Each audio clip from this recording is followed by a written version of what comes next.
2 ಸಮುವೇಲನು ಅಧ್ಯಾಯ 20. ಅಕಸ್ಮಾತ್ತಾಗಿ ಬೆನ್ಯಾಮಿನ್ ಕುಲದವನೂ ಬಿಕ್ರಿಯ ಮಗನೂ ಆದ ಶೆಬನೆಂಬ ಒಬ್ಬ ದುಷ್ಟ ಮನುಷ್ಯನು ಅಲ್ಲಿ ಹೇಗೋ ಬಂದಿದ್ದನು. ಅವನು ತುತ್ತೂರಿಯನ್ನು ಊದಿ, ಇಸ್ರಾಯೇಲ್ಯರೇ, ದಾವೀದನಲ್ಲಿ ನಮಗೆ ಪಾಲಿಲ್ಲ, ಇಷಯನ ಮಗನಲ್ಲಿ ನಮಗೆ ಸ್ವಾಸ್ಥ್ಯವಿಲ್ಲ, ಪ್ರತಿಯೊಬ್ಬನೂ ನಮ್ಮ ನಮ್ಮ ನಿವಾಸಗಳಿಗೆ ಹೋಗೋಣ ಅಂದನು. ಆಗ ಇಸ್ರಾಯೇಲ್ಯರೆಲ್ಲರೂ ದಾವೀದನನ್ನು ಬಿಟ್ಟು ಬಿಕ್ರಿಯ ಮಗನಾದ ಶೆಬನನ್ನು ಹಿಂಬಾಲಿಸಿದರು. ಆದರೆ ಯೆಹೂದ್ಯರು ತಮ್ಮ ಅರಸನನ್ನು ಅಂಟಿಕೊಂಡು ಯೊರ್ದನ್ ತಗ್ಗಿನಿಂದ ಯೆರೂಸಲೇಮಿನವರೆಗೂ ಅವನ ಜೊತೆಯಲ್ಲಿ ಹೋದರು. ಅರಸನಾದ ದಾವೀದನು ಯೆರೂಸಲೇಮಿಗೆ ಬಂದ ಮೇಲೆ ತಾನು ಮನೆ ಕಾಯುವುದಕ್ಕೋಸ್ಕರ ಇಟ್ಟಿದ್ದ ತನ್ನ 10 ಮಂದಿ ಉಪಪತ್ನಿಯರನ್ನು ಪ್ರತ್ಯೇಕವಾದ ಒಂದು ಮನೆಯಲ್ಲಿಟ್ಟು ಅವರಿಗೆ ಅನ್ನ ವಸ್ತ್ರ ಕೊಡುತ್ತಿದ್ದನು. ಆದರೆ ಅವರನ್ನು ತಿರುಗಿ ಕೂಡಲಿಲ್ಲ. ಅವರು ಜೀವದಿಂದಿರುವವರೆಗೂ ವಿಧವೆಯರಂತಿದ್ದು ಕಾವಲಲ್ಲಿರಬೇಕಾಯಿತು. ಅನಂತರ ಅರಸನು ಅಮಾಸನಿಗೆ, ನೀನು 3 ದಿನಗಳೊಳಗಾಗಿ ಯೆಹೂದ್ಯರನ್ನು ಕೂಡಿಸಿಕೊಂಡು ಇಲ್ಲಿ ಸಿದ್ಧವಾಗಿರು ಎಂದು ಆಜ್ಞಾಪಿಸಿದನು. ಅವನು ಹೋಗಿ ಯೆಹೂದ್ಯರನ್ನು ಕೂಡಿಸಿದನು.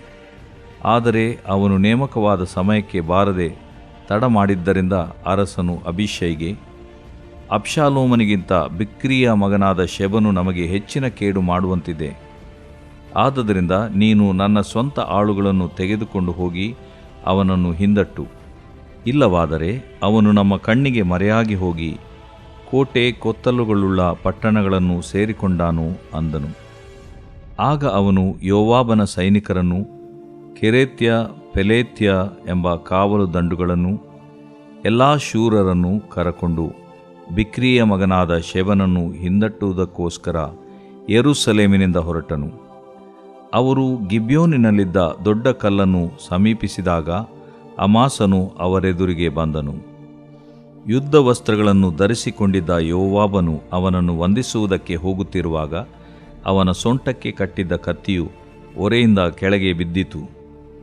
ಅವನು ಅಮಾಸನನ್ನು, ಸಹೋದರನೇ, ಕ್ಷೇಮವೋ ಎಂದು ಕೇಳಿ ಮುದ್ದಿಡುವುದಕ್ಕೋಸ್ಕರವೋ ಎಂಬಂತೆ ಬಲಗೈಯಿಂದ ಅವನ ಗಡ್ಡವನ್ನು ಹಿಡಿದು ಕೈಯಲ್ಲಿದ್ದ ಕತ್ತಿಯನ್ನು ಗಮನಿಸದಿದ್ದ ಅಮಾಸನನ್ನು ಹೊಟ್ಟೆಯೊಳಗೆ ತಿವಿದನು. ಅದರಿಂದ ಅವನ ಕರುಳುಗಳೆಲ್ಲ ಹೊರಗೆ ಬಂದವು. 2ನೆಯ ಸಾರಿ ತಿವಿಯಲಿಲ್ಲ. ಅಷ್ಟಕ್ಕೆ ಅವನು ಸತ್ತನು. ಯೋವಾಬನು, ಅವನ ತಮ್ಮನಾದ ಅಬೀಷೈಯು ಬಿಕ್ರಿಯ ಮಗನಾದ ಶೆಬನನ್ನು ಹಿಂದಟ್ಟುವುದಕ್ಕೋಸ್ಕರ ಮುಂದೆ ನಡೆದಾಗ ಯೋವಾಬನ ಆಳುಗಳಲ್ಲೊಬ್ಬನು ಅಮಾಸನ ಹತ್ತಿರ ನಿಂತು, ದಾವೀದ ಯೋವಾಬರ ಕಡೆಯವರು ಯೋವಾಬನನ್ನು ಹಿಂಬಾಲಿಸಲಿ ಎಂದು ಕೂಗಿದನು. ಮಾರ್ಗದ ಮಧ್ಯದಲ್ಲಿ ರಕ್ತದೊಳಗೆ ಹೊರಳಾಡುತ್ತಿದ್ದ ಅಮಾಸನನ್ನು ನೋಡುತ್ತಾ ಎಲ್ಲ ಜನರು ನಿಂತರು. ಬಂದವರೆಲ್ಲರೂ ಅಲ್ಲೇ ನಿಲ್ಲುವುದನ್ನು ಆ ಮನುಷ್ಯನು ಕಂಡು ಅಮಾಸನ ಶವವನ್ನು ದಾರಿಯಿಂದ ಎಳೆದು ಹೊಲದಲ್ಲಿ ಹಾಕಿ ಅದನ್ನು ಬಟ್ಟೆಯಿಂದ ಮುಚ್ಚಿದನು. ಶವವನ್ನು ಆಚೆ ಹಾಕಿದ ನಂತರ ಜನರೆಲ್ಲರೂ ಬಿಕ್ರಿಯ ಮಗನಾದ ಶೆಬನನ್ನು ಹಿಂದಟ್ಟುವುದಕ್ಕೋಸ್ಕರ ಯೋವಾಬನನ್ನು ಹಿಂಬಾಲಿಸಿದರು. ಶೆಬನು ಇಸ್ರಾಯೇಲ್ ಪ್ರಾಂತಗಳಲ್ಲಿ ಸಂಚರಿಸುತ್ತಾ ಅಬೇಲ್ ಬೇತ್ಮಾಕ ಎಂಬಲ್ಲಿಗೆ ಬಂದನು. ಬೇರಿಯರೆಲ್ಲರೂ ಕೂಡಿಕೊಂಡು ಅವನೊಡನೆ ಆ ಊರನ್ನು ಸೇರಿದರು. ಯೋವಾಬನ ಕಡೆಯವರು ಅಬೇಲ್ ಬೇತ್ಮಾಕ ಊರಿಗೆ ಮುತ್ತಿಗೆ ಹಾಕಿ ಅದಕ್ಕೆ ಎದುರಾಗಿ ಊರು ಗೋಡೆಗೆ ತಗಲುವ ಒಂದು ಮಣ್ಣಿನ ದಿಬ್ಬವನ್ನು ಮಾಡಿ ಗೋಡೆಯನ್ನು ಕೆಡವಿ ಬಿಡುವುದಕ್ಕೆ ಪ್ರಯತ್ನಿಸಿದರು. ಆಗ ಆ ಊರಿನ ಬುದ್ಧಿವಂತೆಯಾದ ಒಬ್ಬ ಹೆಂಗಸು ಅವರಿಗೆ, ಕೇಳಿರಿ, ದಯವಿಟ್ಟು ಕೇಳಿರಿ, ಯೋವಾಬನು ಮಾತಾಡುವುದಕ್ಕೋಸ್ಕರ ನನ್ನ ಬಳಿಗೆ ಬರಬೇಕೆಂದು ಹೇಳಿರಿ ಎಂದು ಕೂಗಿದಳು. ಯೋವಾಬನು ಬರಲು ಆ ಸ್ತ್ರೀಯು, ನೀನು ಯೋವಾಬನೋ ಎಂದು ಅವನನ್ನು ಕೇಳಿದಳು. ಅವನು, ಹೌದು, ನಾನೇ ಎಂದು ಉತ್ತರ ಕೊಟ್ಟನು. ಆಕೆಯು, ನಿನ್ನ ದಾಸಿಯ ಮಾತನ್ನು ಕೇಳು ಅನ್ನಲು ಅವನು, ಕೇಳುತ್ತೇನೆ ಅಂದನು. ಆಗ ಆಕೆಯು, ಪೂರ್ವಕಾಲದಲ್ಲಿ ಜನರು ಆಬೇಲಿನವರ ಆಲೋಚನೆಯನ್ನು ಕೇಳೋಣ ಅಂದುಕೊಂಡು ಅವರ ಆಲೋಚನೆಯ ಮೇರೆಗೆ ತೀರ್ಮಾನ ಮಾಡಿಕೊಳ್ಳುತ್ತಿದ್ದರು. ನಮ್ಮ ಪಟ್ಟಣವು ಇಸ್ರಾಯೇಲ್ಯರಲ್ಲಿ ಸಮಾಧಾನವುಳ್ಳದ್ದು, ರಾಜನಿಷ್ಠೆಯುಳ್ಳದ್ದೂ ಆಗಿದೆ. ನೀನು ಇಸ್ರಾಯೇಲ್ಯರ ಪಟ್ಟಣಗಳಲ್ಲಿ ತಾಯಿಯೆಂದು ಹೆಸರುಗೊಂಡ ಈ ಪಟ್ಟಣವನ್ನು ಹಾಳು ಮಾಡಬೇಕೆಂದಿದ್ದಿ. ನೀನು ಯೆಹೋವನ ಸ್ವಾಸ್ಥ್ಯವನ್ನು ನುಂಗಿಬಿಡುವುದೇಕೆ ಅಂದಳು. ಅದಕ್ಕೆ ಯೋವಾಬನು, ನುಂಗಿಬಿಡುವುದಾಗಲಿ ಹಾಳು ಮಾಡುವುದಾಗಲಿ ನನಗೆ ದೂರವಾಗಿರಲಿ. ಅಂಥದ್ದು ಬೇಡವೇ ಬೇಡ. ಸಂಗತಿಯು ಹೀಗಿರುವುದಿಲ್ಲ. ಎಫ್ರಾಯಿಂ ಪರ್ವತ ಪ್ರದೇಶದ ಬಿಕ್ರಿಯ ಮಗನಾದ ಶೇಬನೆಂಬವನು ಅರಸನಾದ ದಾವೀದನಿಗೆ ವಿರೋಧವಾಗಿ ಕೈಯೆತ್ತಿದ್ದಾನೆ. ಅವನನ್ನೇ ಒಪ್ಪಿಸಿರಿ, ನಾನು ಊರನ್ನು ಬಿಟ್ಟು ಹೋಗುತ್ತೇನೆ ಎಂದು ಹೇಳಿದನು.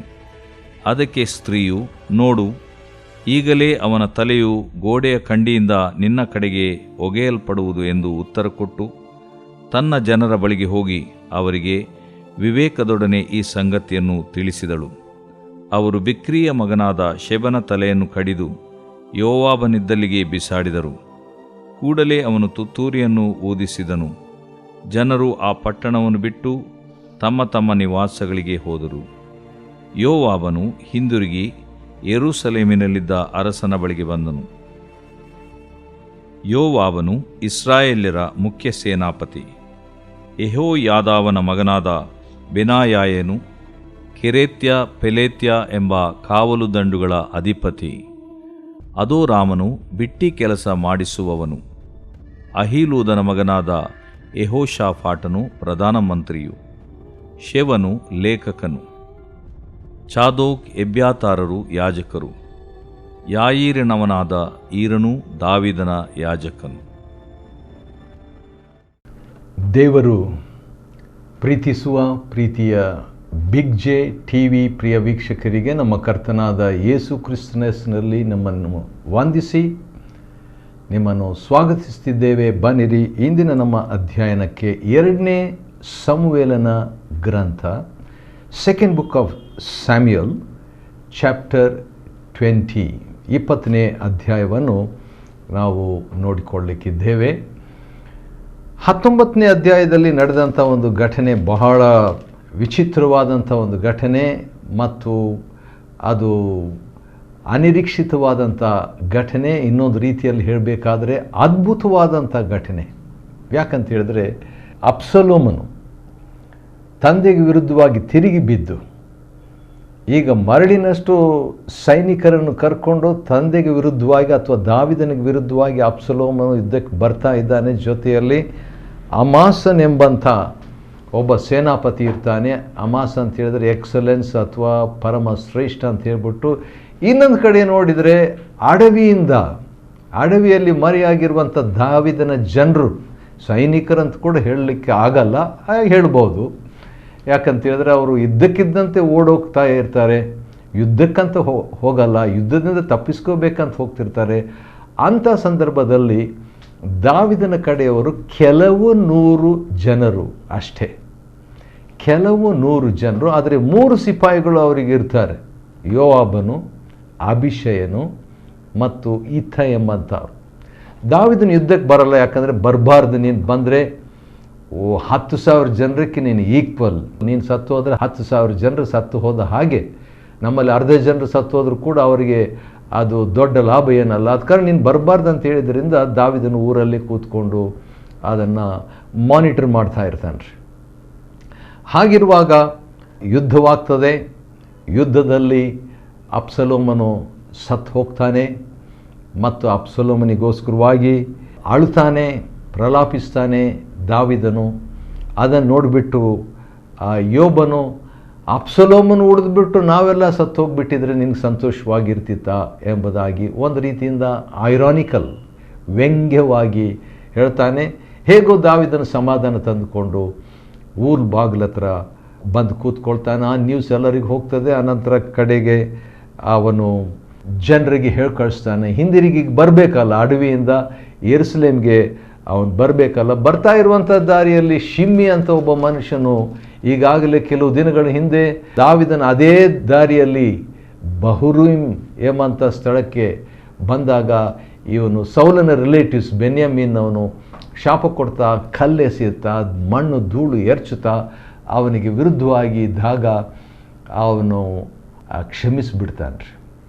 ಆ ರೀತಿಯಾಗಿದ್ದಂಥವನು ಈಗ ಕಂಪ್ಲೀಟ್ ಸೈಲೆಂಟ್ ಆಗಿಬಿಟ್ಟು ಕ್ಷಮಿಸು ಅಂತ ಹೇಳ್ತಾನೆ. ದಾವೀದನು ಕ್ಷಮಿಸ್ತೇನೆ, ಮರಣದಂಡನೆ ನಿನಗೆ ಆಗೋದಿಲ್ಲ. ಕರ್ತನ ಅಭಿಷಕ್ತನಿಗೆ ವಿರುದ್ಧವಾಗಿ ಮಾತಾಡಿದವರು ಶಾಪಗ್ರಸ್ತರಿಗೆ ಮರಣದಂಡನೆ ಆಗಬೇಕು ಎಂಬುದಾಗಿ ಅಭಿಷೇಕ ಹೇಳಿದಾಗ ವಿಮೋಚನ ಕಾಂಡ 22ನೇ ಅಧ್ಯಾಯದಲ್ಲಿರುವಂಥ ಮೋಶೆಯ ಮಾತನ್ನು ಈಗ ದಾವೀದನು ಹೇಳ್ತಾನೆ, ಇಲ್ಲ, ಇಂಥ ಒಂದು ದಿನದಲ್ಲಿ, ಅಂದರೆ ಜಯ ಸಿಕ್ಕಿದಂಥ ದಿನದಲ್ಲಿ ಅಂಥ ಮರಣದಂಡನೆ ಇಸ್ರಾಯೇಲ್ನಲ್ಲಿ ಯಾರಿಗೂ ಆಗಬಾರ್ದು ಎಂಬುದಾಗಿ ಹೇಳ್ತಾನೆ. ಕೊನೆಗೆ ಅವರೆಲ್ಲರೂ ಕೂಡ ಹಿಂದಿರುಗಿ ಬರ್ತಾರೆ. ಬಂದ ವೇಳೆಯಲ್ಲಿ ಈಗ ಇನ್ನೇನು ಸೆಟ್ಲ್ ಆಗಬೇಕು, ಸೆಟ್ಲ್ ಆಗಿಬಿಟ್ಟಿದ್ದಾರೆ ಯಹೂದ್ಯರು, ಇಸ್ರಾಯೇಲ್ರು, ದಾವೀದನು. ಈಗ ಮತ್ತೊಂದು ಆವರ್ತಿ ಒನ್ ಕಿಂಗ್ ಒನ್ ರೂಲ್ ಆ ರೀತಿಯಾಗಿ ಆಗ್ತದೆ. ಆ ರೀತಿ ಆದಾಗ ಯಾರೋ ಒಬ್ಬನು, ಅವನ ಹೆಸರು ಇದುವರೆಗೆ ಬಂದಿರೋದಿಲ್ಲ, ಅಂಥ ಒಬ್ಬನು ಬಂದು ಒಂದು ಈ ಚರಿತ್ರೆಯನ್ನೇ, ಕಥೆಯನ್ನೇ ತಿರುಗಿಸ್ಬಿಡ್ತಾನೆ. ಯಾರವನು, ಯಾಕೆ ಬಂದನು, ಎಲ್ಲಿಂದ ಬರ್ತಾನೆ, ಏನಾಯಿತು, ಮುಂದೆ ನೋಡೋಣ.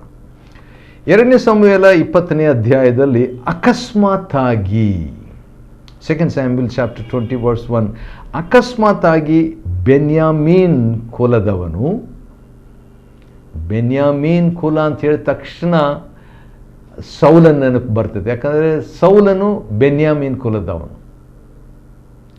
ಮತ್ತು ಆ ಶಾಪ ಕೊಡ್ತಾನಲ್ಲ ದಾವೀದನಿಗೆ ಬಹುರೀಮ್ನಲ್ಲಿ, ಅವನು ಬೆನ್ಯಾಮೀನ್ ಕುಲದವನು. ಈಗ ಇನ್ನೊಬ್ಬ ಥರ್ಡ್ ಬೆನ್ಯಾಮೀನ್ ಕುಲದವನು ದಾವೀದನಿಗೆ ಅಗೇನ್ಸ್ಟ್ ಆಗಿ ಹೋಗುವಂಥವರಲ್ಲಿ 3ನೇವನು. ಬೆನ್ಯಾಮೀನ್ ಕುಲದವನು ಬಿಕ್ರಿಯ ಮಗನು ಆದ ಶೇಬನೆಂಬ ಒಬ್ಬ ಮನುಷ್ಯನಿದ್ದನು. ಶೇಬ ಅಂದರೆ 7 ಎಂಬುದಾಗಿ ಅರ್ಥ. ಅದು ಪರ್ಫೆಕ್ಟ್ ನಂಬರ್. ಅದು ಯಾಕೋ ನಂಬರ್ ಹೆಸರು ಇವನು ಇಟ್ಕೊಂಡ್ಬಿಟ್ಟಿದ್ದಾನೆ 7 ಅಂತ ಹೇಳ್ಬಿಟ್ಟು. ಅದಕ್ಕೆ ಅರ್ಥ ಇದೆ, ಪರಿಪೂರ್ಣನು ಅಂತ ಕೂಡ ಇದೆ. ಸಿದ್ಧಿಗೆ ಬಂದ ಪರಿಪೂರ್ಣನು, ಪೂರ್ಣ ಎಂಬಂಥ ಅರ್ಥ ಕೊಡ್ತದೆ. ಪೂರ್ಣ ಅಂತ ಇವನ ಹೆಸರು, ಅಥವಾ ಸಿದ್ಧಿಗೆ ಬಂದವನು ಎಂಬುದಾಗಿ ಇವನ ಹೆಸರು, ಅಥವಾ 7 ಎಂಬುದಾಗಿ ಇವನ ಹೆಸರು. ಆದರೆ ಅವನು ನಿಜವಾಗಿ ಪೂರ್ಣನಾಗಿರೋದಿಲ್ಲ. ಯಾಕಂತ ಹೇಳಿದ್ರೆ ಅವನು ತಿರುಗಿ ಬೀಳ್ತಾನೆ. he rebels against authority.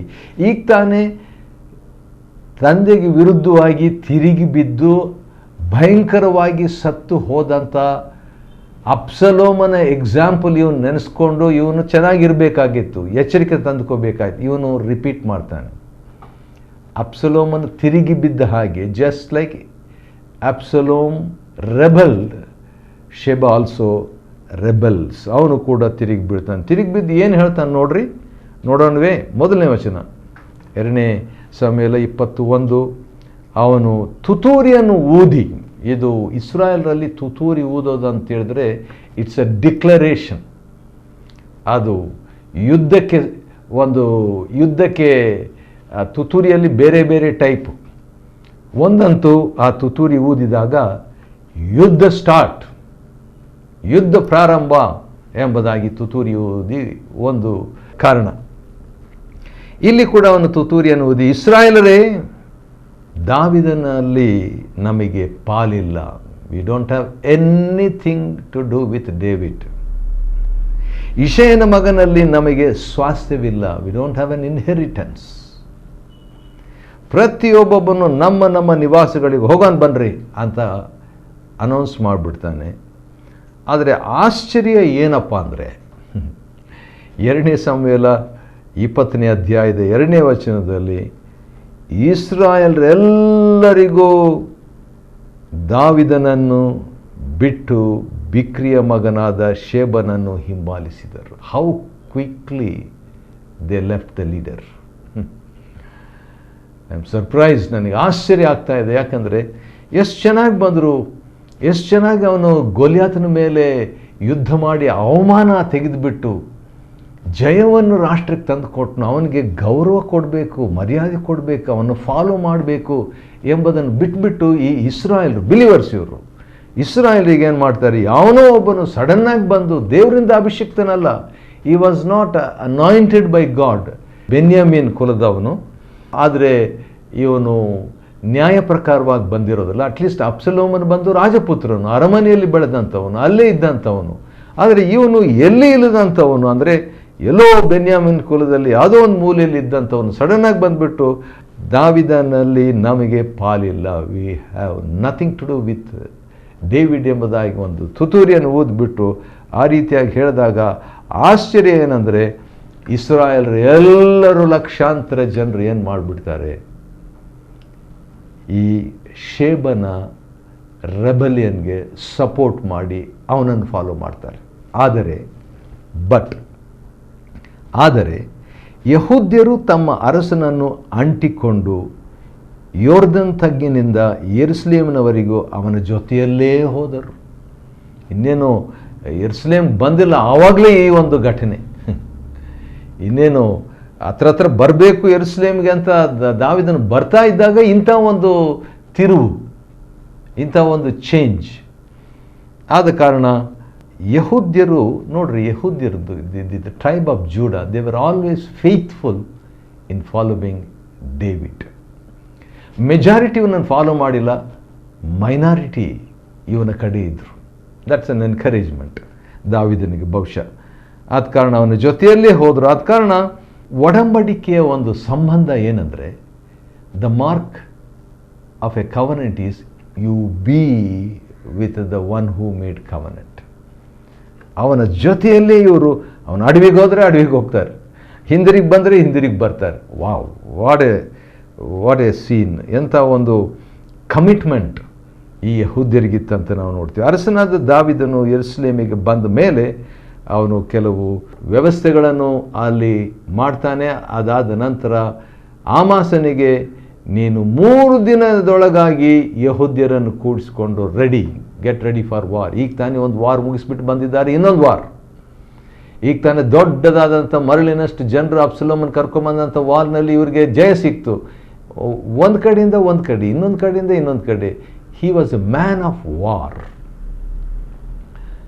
ದೇವರು ಹೇಳಿಬಿಟ್ರು ಒಂದ್ಸರಿ ದಾವೀದನಿಗೆ, ಅದೇನೆಂದರೆ, ನೀನು ರಕ್ತ ಸುರಿಸುವ ಮನುಷ್ಯನು, you cannot build the temple. ದಾವೀದನಿಗೆ ಆಸೆ ಇತ್ತು ದೇವಾಲಯ ಕಟ್ಟಬೇಕಂತ. Man of war cannot build the house of God. ಆದ ಕಾರಣ ದೇವರು ಹೇಳ್ತಾರೆ, ಇಲ್ಲ, ನೀನಲ್ಲ, ಸೊಲೊಮೋನನು ಕಟ್ತಾನೆ ಅಂತ ದಾವೀದನಿಗೆ ದೇವರು ಹೇಳ್ತಾನೆ.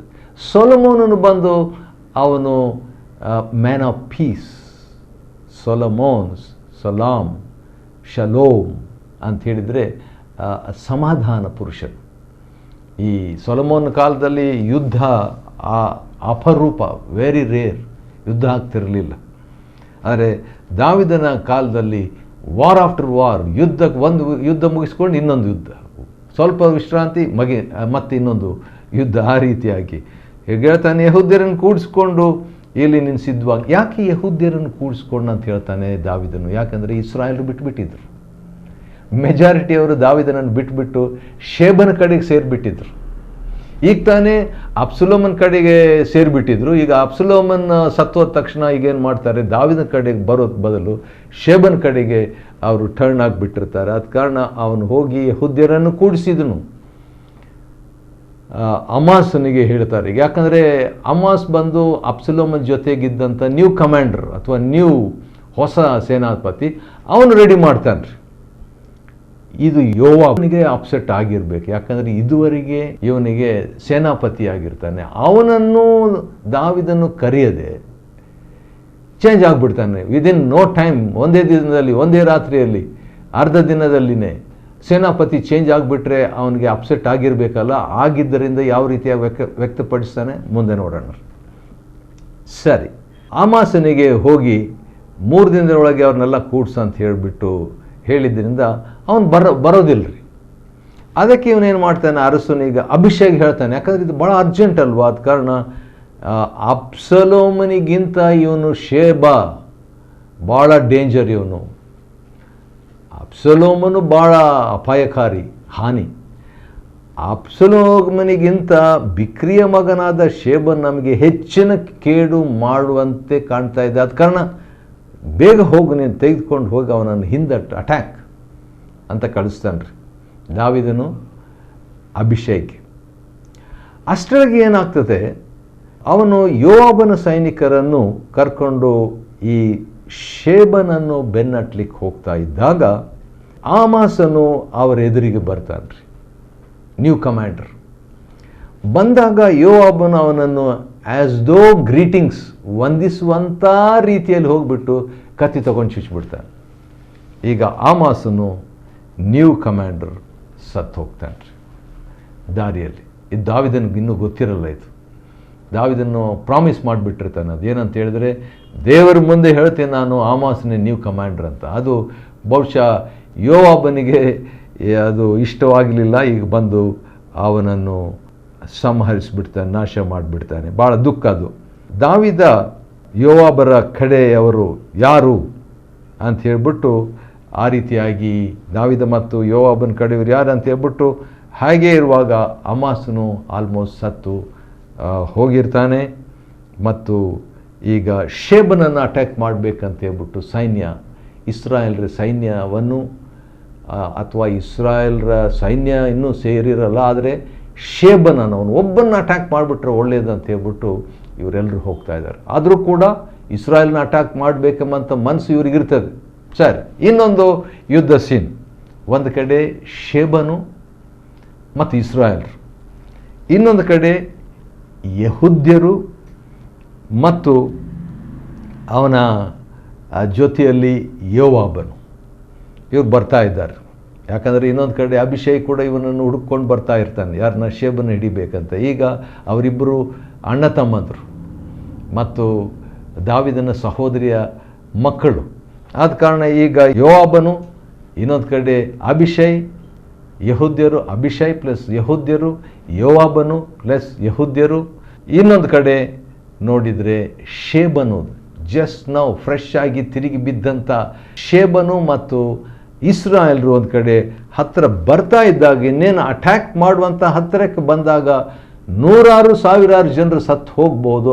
ಆ ಟೈಮ್ನಲ್ಲಿ ಬುದ್ಧಿವಂತೆಯಾದ ಒಬ್ಬ ಸ್ತ್ರೀ ಬರ್ತಾಳೆ, ಎ ವೈಸ್ ವುಮನ್. ಆ ಊರಿನಲ್ಲಿ ಬುದ್ಧಿವಂತೆಯಾದ ಒಬ್ಬ ಹೆಂಗಸು ಬಂದು, ದಯವಿಟ್ಟು ಕೇಳ್ರಿ, ಯೋವಾಬನು ಮಾತನಾಡುವುದಕ್ಕೋಸ್ಕರ ನನ್ನ ಬಳಿಗೆ ಬರಬೇಕಂತ ಹೇಳ್ರಿ ಅಂತ ಕೇಳ್ತಾಳೆ. ಎಷ್ಟು ಧೈರ್ಯ ಇವಳಿಗೆ. ಸೇನಾಪತಿ ನನ್ನ ಹತ್ರ ಬರಲಿ, ನಾನು ಮಾತಾಡಬೇಕಂತ ಹೇಳ್ತಾರೆ. ಕಡೆಗೆ ಏನಾಗ್ತದೆ, ಯೋವಾಬನು ಬರ್ತಾನೆ. ಯಾರೋ ಒಬ್ಬರು ಕರೆದ್ರೆ, ಅದರಲ್ಲಿ ಒಬ್ಬ ಮಹಿಳೆ ಕರೆದ್ರೆ ಅದು ಯುದ್ಧ ಟೈಮ್ನಲ್ಲಿ ಅಂತ ನಮಗೆ ಅನಿಸ್ಬೋದು. ಆದರೂ ಕೂಡ ಯೋವಾಬನು ಬರ್ತಾನೆ. ಅದರಿಂದ ಸ್ವಲ್ಪ ಅವನು ಫ್ಲೆಕ್ಸಿಬಲ್ ಆಗಿರ್ತಾನೆ ಎಂಬುದಾಗಿ ನಮಗೆ ಅನಿಸ್ತದೆ. ಹೊಂದಿ ಹೋಗ್ತಾ ಇದ್ದಾನೆ. ಈಗ ತಾನೇ ಅಮಾಸನ್ನು ಅಟ್ಯಾಕ್ ಮಾಡಿ ಬಂದಿರ್ತಾನೆ ಇವನು. ಸ್ತ್ರೀಯು, ನೀನು ಯೋವಾಬನೋ ಅಂತ ಕೇಳ್ತಾಳೆ. ಅವನು ಹೌದು ನಾನೇ ಎಂದು ಉತ್ತರ ಕೊಡ್ತಾನೆ. ಆಕೆ ಏನು ಹೇಳ್ತಾಳೆ, ನಿನ್ನ ದಾಸಿಯ ಮಾತನ್ನು ಕೇಳು, ಲಿಸನ್ ಟು ಮೀ ಅಂತ ಹೇಳ್ಬಿಟ್ಟು, ಏನಾದರೂ ಆಬೇಲಿನ ಒಂದು ಆಲೋಚನೆಯ ಬಗ್ಗೆ ಮಾತಾಡಿಬಿಟ್ಟು, ನಮ್ಮ ಪಟ್ಟಣವು ಇಸ್ರಾಯೇಲರಲ್ಲಿ ಸಮಾಧಾನವುಳ್ಳದ್ದು, ರಾಜನಿಷ್ಠೆ ಉಳ್ಳದ್ದಾಗಿದೆ. ಆದ ಕಾರಣ ನೀನು ಇಂಡೈರೆಕ್ಟಾಗಿ ಏನು ಮಾಡಬೇಕು, ಎಲ್ಲರನ್ನ ಅಟ್ಯಾಕ್ ಮಾಡಲಿಕ್ಕೆ ಬೇಡ, ಅವನೊಬ್ಬನನ್ನೇ ಅಟ್ಯಾಕ್ ಮಾಡು ಶೇಬನನ್ನು ಅಂತ ಹೇಳಿದ ಹಾಗೆ ಆಯ್ತಂತ ಇವನು ಒಪ್ತಾನೆ. ಸರಿ ಅಂತ ಹೇಳ್ಬಿಟ್ಟು, ಸ್ವಲ್ಪ ಹೊತ್ತು ನೀನು ಇಲ್ಲಿರು, ಶೇಬನ ತಲೆ ನಿನ್ನ ಕಡೆಗೆ ಬರ್ತದೆ ಅಂತ ಹೇಳ್ತಾರೆ. ಅದೇ ರೀತಿಯಾಗಿ ಶೇಬನ ತಲೆಯನ್ನು ತಗೊಂಡು ಯೋವಾಬನಿದ್ದಂಥ ಕಡೆಗೆ ಬಂದಾಗ ಯೋವಾಬನು ಹಿಂದಿರುಗಿ ಹೊರಟು ಬಿಡ್ತಾನೆ. ಇಲ್ಲದಿದ್ದರೆ ಅವತ್ತಿನ ದಿವಸ ಸಾವಿರಾರು ಜನರು ಫೈಟರ್ಸ್ ಇವರೆಲ್ಲರೂ ಸತ್ತು ಹೋಗ್ತಿದ್ರು. ಸಮಾಧಾನವಾಗಿ ಆಗ್ತದೆ. ತಿರುಗಿ ಬಿದ್ದಂಥ ಅರಸನಿಗೆ, ಅಭಿಷಿಕ್ತನಿಗೆ ತಿರುಗಿ ಬಿದ್ದಂಥ ಒಬ್ಬ ಮನುಷ್ಯನು ಸತ್ತು ಹೋಗ್ತಾನೆ. ಅವನಿಗೆ ಮರಣದಂಡನೆಯನ್ನು ಅವರು ವಿಧಿಸ್ತಾರೆ. ಯೋವಾಬನು ಹಿಂದಿರುಗಿ ಯೆರೂಸಲೇಮಿನಲ್ಲಿದ್ದ ಅರಸನ ಬಳಿಗೆ ಬಂದನು. ಆ ರೀತಿಯಾಗಿ ಆ ಒಂದು ಬುದ್ಧಿವಂತ ಸ್ತ್ರೀಯಿಂದ ದೊಡ್ಡ ಅನಾಹುತ ತಡವಾಯಿತು. 2ನೇ ಸಮುವೇಲ 20ನೇ ಅಧ್ಯಾಯವನ್ನು ಅಧ್ಯಯನ ಮಾಡಿಕೊಳ್ಳುವಂತೆ ದೇವರು ಕೊಟ್ಟ ಕೃಪೆಗಾಗಿ ಆತನಿಗೆ ಸ್ತೋತ್ರವಾಗಲಿ. ದೇವರು ನಿಮ್ಮನ್ನು ಆಶೀರ್ವದಿಸಲಿ.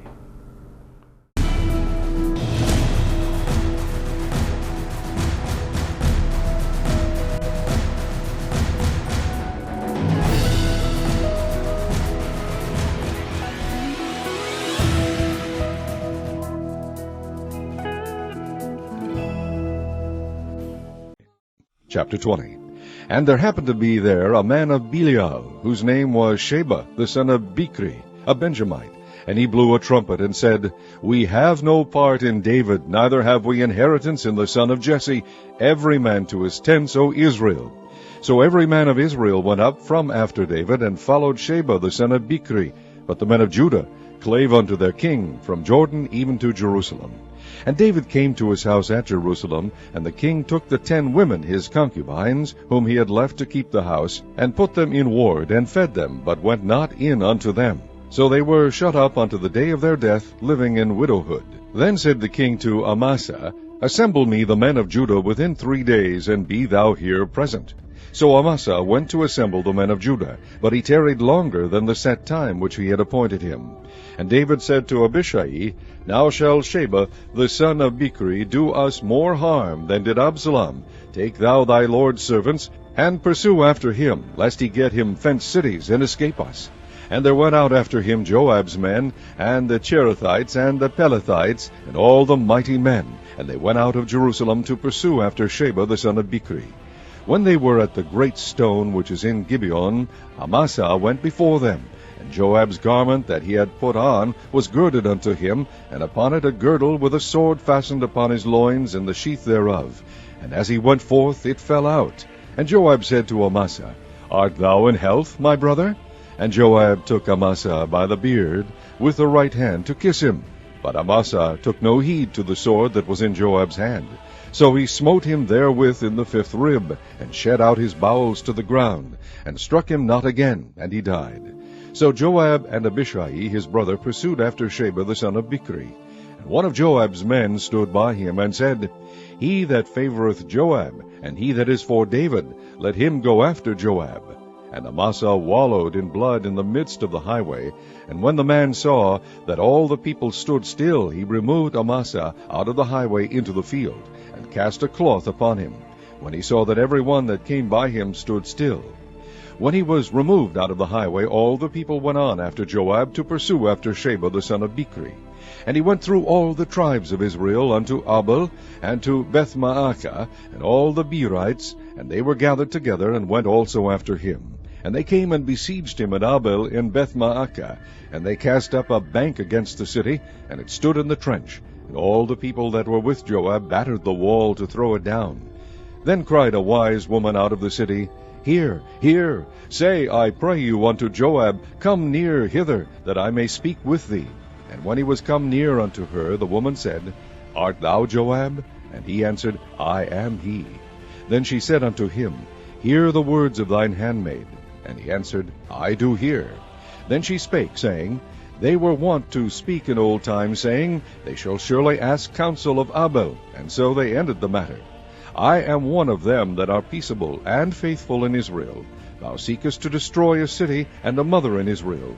Why wilt thou swallow up the inheritance of the Lord? And Joab answered and said, far be it from me, that I should swallow up or destroy. The matter is not so. But a man of Mount Ephraim, Sheba the son of Bichri by name, hath lifted up his hand against the king, even against David. Deliver him only, and I will depart from the city. And the woman said unto Joab, Behold, his head shall be thrown to thee over the wall. Then the woman went unto all the people in her wisdom, and they cut off the head of Sheba the son of Bichri, and cast it out to Joab. And he blew a trumpet, and they retired from the city, every man to his tent. And Joab returned to Jerusalem unto the king. Now Joab was over all the host of Israel, and Benaiah the son of Jehoiada was over the Cherethites, and over the Pelethites. And Adoram was over the tribute. And Jehoshaphat the son of Ahilud was recorder. And Sheva was scribe. And Zadok and Abiathar were the priests. And Ira also the Jairite was a chief ruler about David.